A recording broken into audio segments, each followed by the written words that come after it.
Welcome back to our In the Inbox series, answering question 129 for you this week, which was asked to us by Samantha. Really great question here. She's saying, I'm new to owning real estate in Belize. What should I know? And more, we have newbies who are reaching out to us. Perhaps they see a picture of Belize. They hear about how wonderful life is here in this tropical country, and they also want to own property. But being that it is a different country than your home country, it is very important for you to know a handful of things. So I'm going to give you a consolidated, condensed version of the top things that you should know if you're new to looking at real estate here in Belize. So first and foremost, it's really important for you to understand the local Belize laws.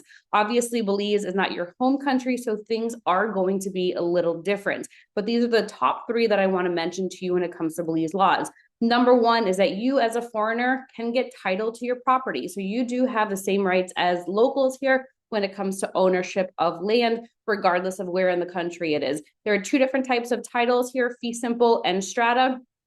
And do note that titling typically takes about 18 to 24 months for you to get that physical piece of paper that is called the deed or the title here in Belize.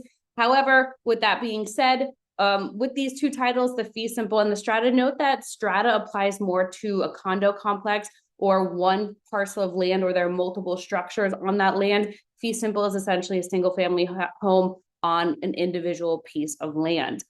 Do note that you can also rent out your property. We get a lot of people reaching out to us talking about putting it on Airbnb, generating rental income, and you can certainly do that, but your property needs to be registered with the Belize Tourism Board, the BTB. You need to go through the BTB process in order to get your property approved to be renting out, and that is a bit of a process. I'll put a link in the description below to an interview we had with a property manager about what that process looks like. But then also note, if you're buying within a condo complex, there are going to be some restrictions, such as using one general rental and property manager for that entire condo complex. But you'll hear more about that in the interview that we did with Coastal Property Management.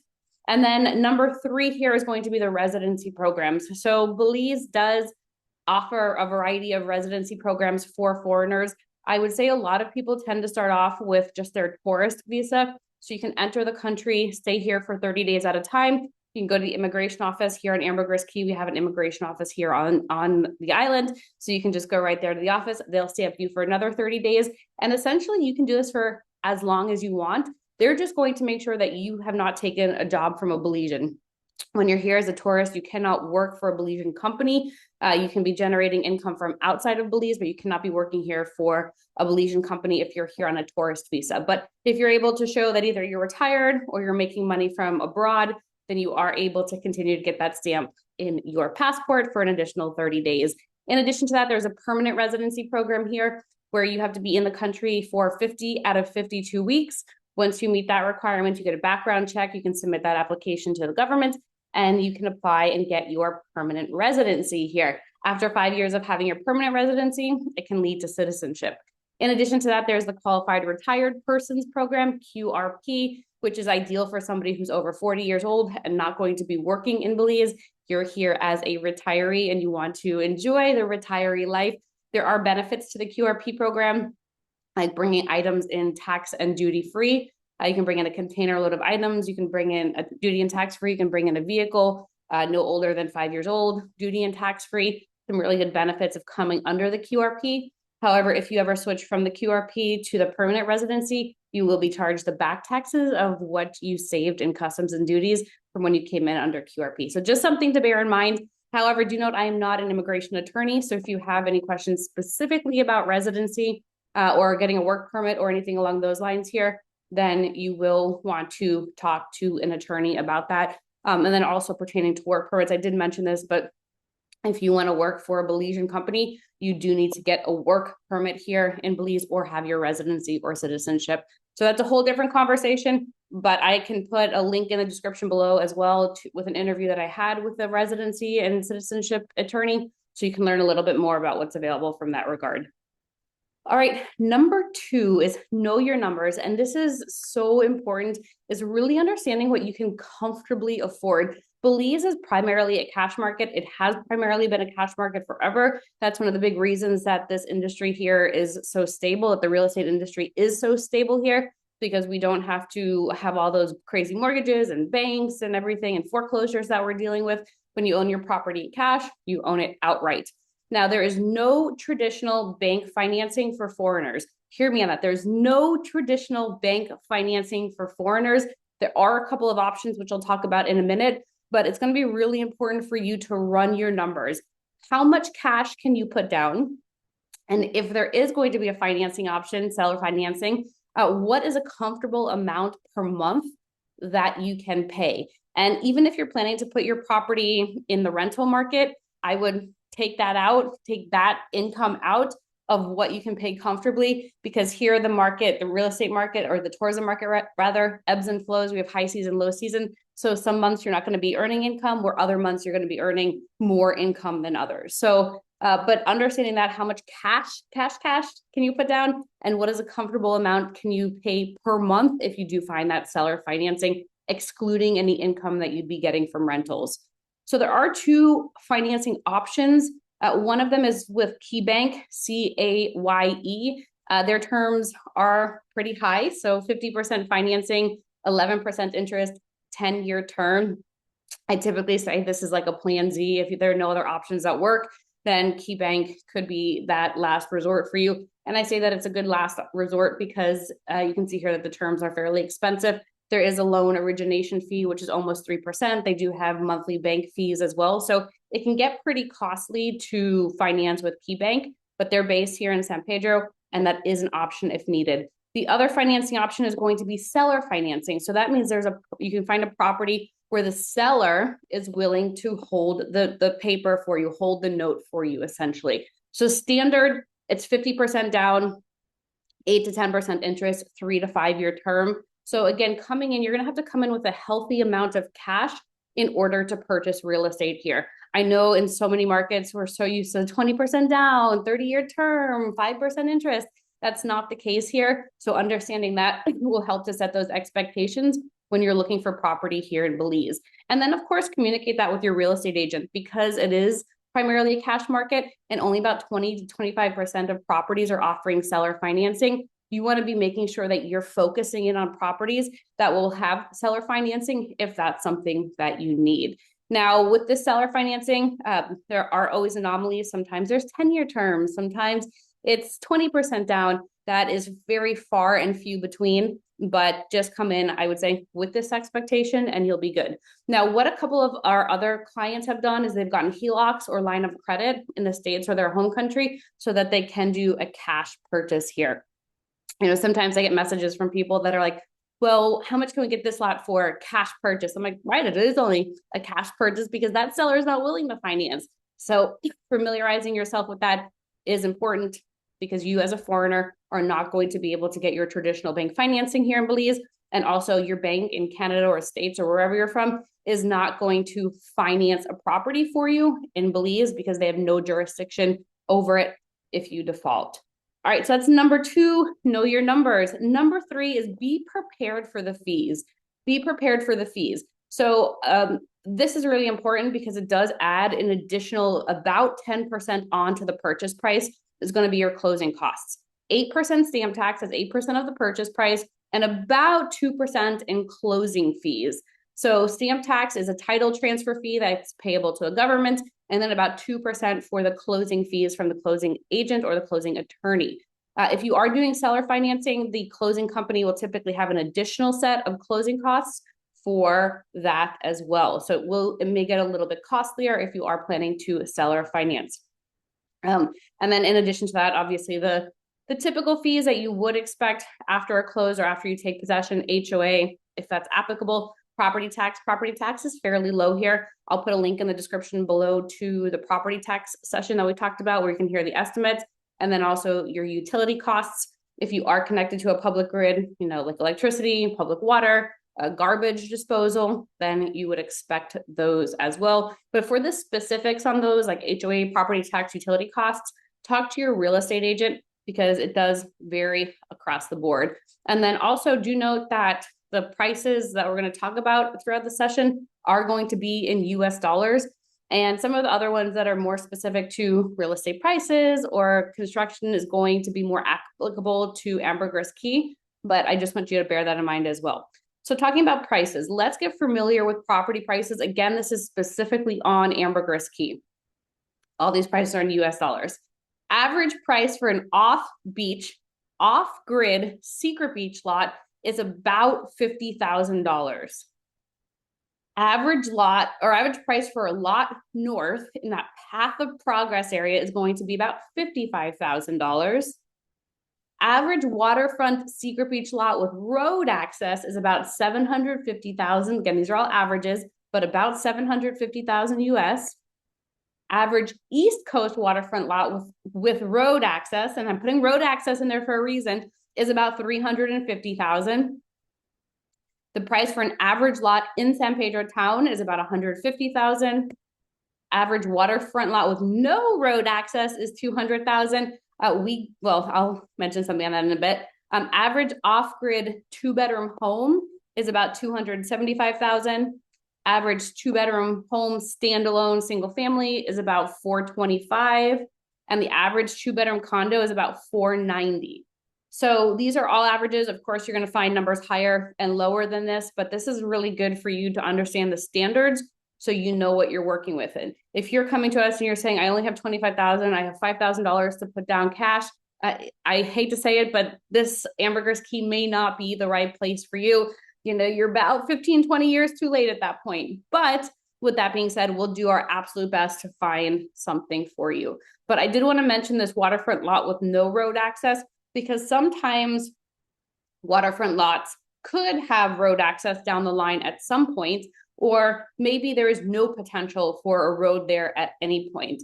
And I never guarantee timelines to infrastructure in this country. After being here for 13 years, the one thing that I've learned is soon is probably the best answer, or at some point potentially, because plans change like the wind here, and the government could be working on one thing and they get pulled in another direction. And it really just depends where the demand is. So waterfront, for example, if it does not have road access, if it may never have road access, there's no road on the master maps, then it will be boat access only. So then it's important for you to understand if you are able to live with a boat access only property. Important things to understand as you're looking at numbers and prices here. All right, let's also realize construction costs. I think sometimes because we're in Central America, people think that things are going to be really cheap or really inexpensive.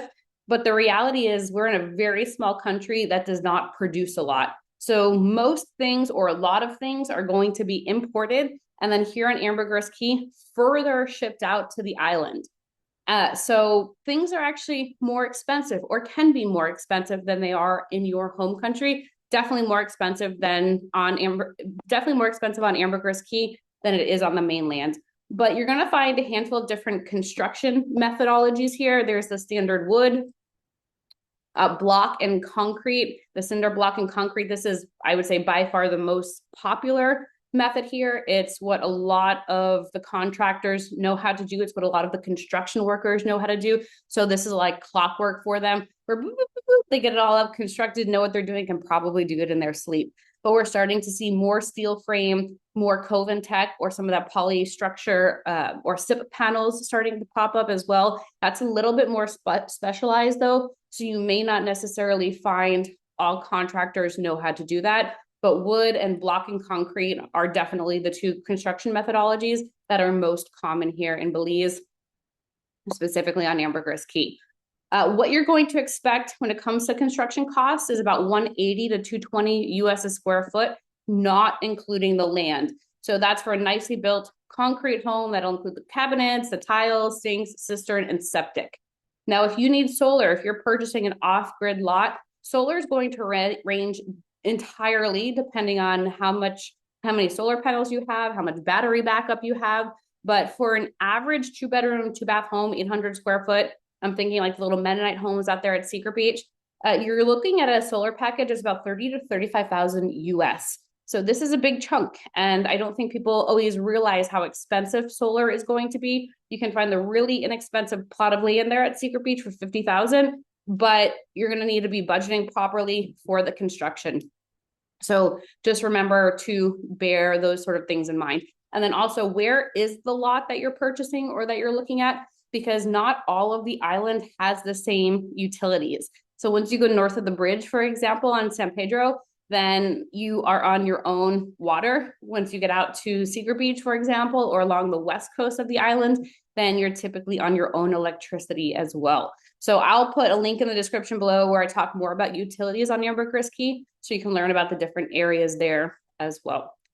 Alrighty, let's jump to number 6 is ultimately plan your trip to Belize. If you've been sitting there behind YouTube watching all of my videos, awesome. Thank you so much for doing that. But get on a plane and come and see it in person if you haven't already, because I can tell you all the wonderful things about Belize. I can tell you about all the challenges I've had in Belize.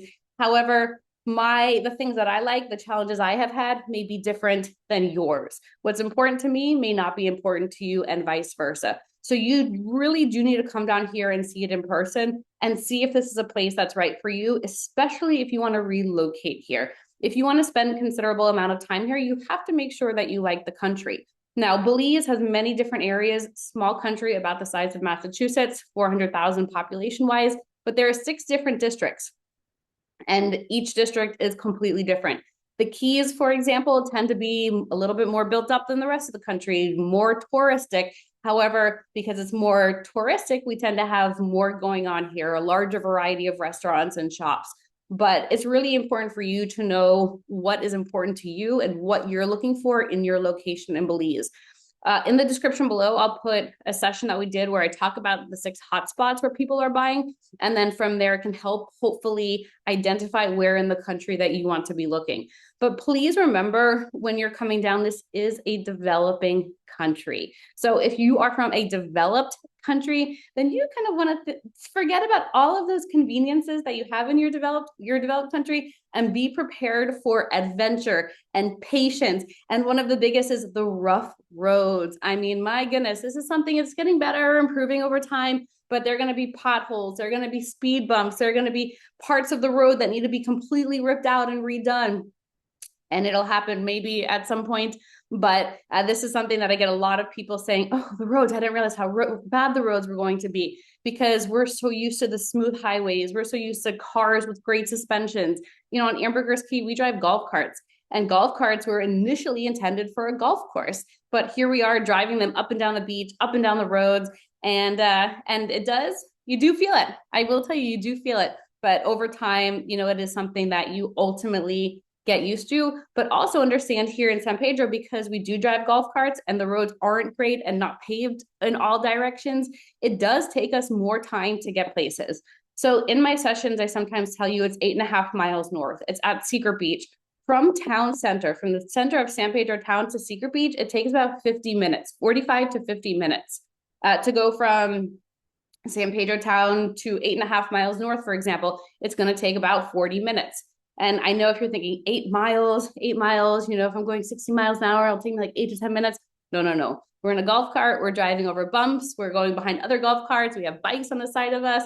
So just breathe and be in it for the adventure. But what you will also find is that there's incredibly kind, caring, and charming people here in the country. It is probably truly one of the nicest and inviting cultures that I have ever spent time around. With my past job, I was the VP of sales and marketing for an international real estate development company. They were based all throughout Latin America. So I was traveling all the time. But ultimately, Belize is where I decided to call home, because it felt like home. Even though I'm not from here, clearly not from here, I found that Belize is the place where it does feel like home. It's where the people have become family. It's where people look out for you. And I just haven't found that in really any of the other countries that I've traveled or lived. In addition to that, there's really flavorful food. Belizeans love their flavors and spices. They love their pepper too. They love their hot. So even if that's something that you're not necessarily liking, don't worry about it. You don't have to get used to it, because that's typically on the side of the dishes.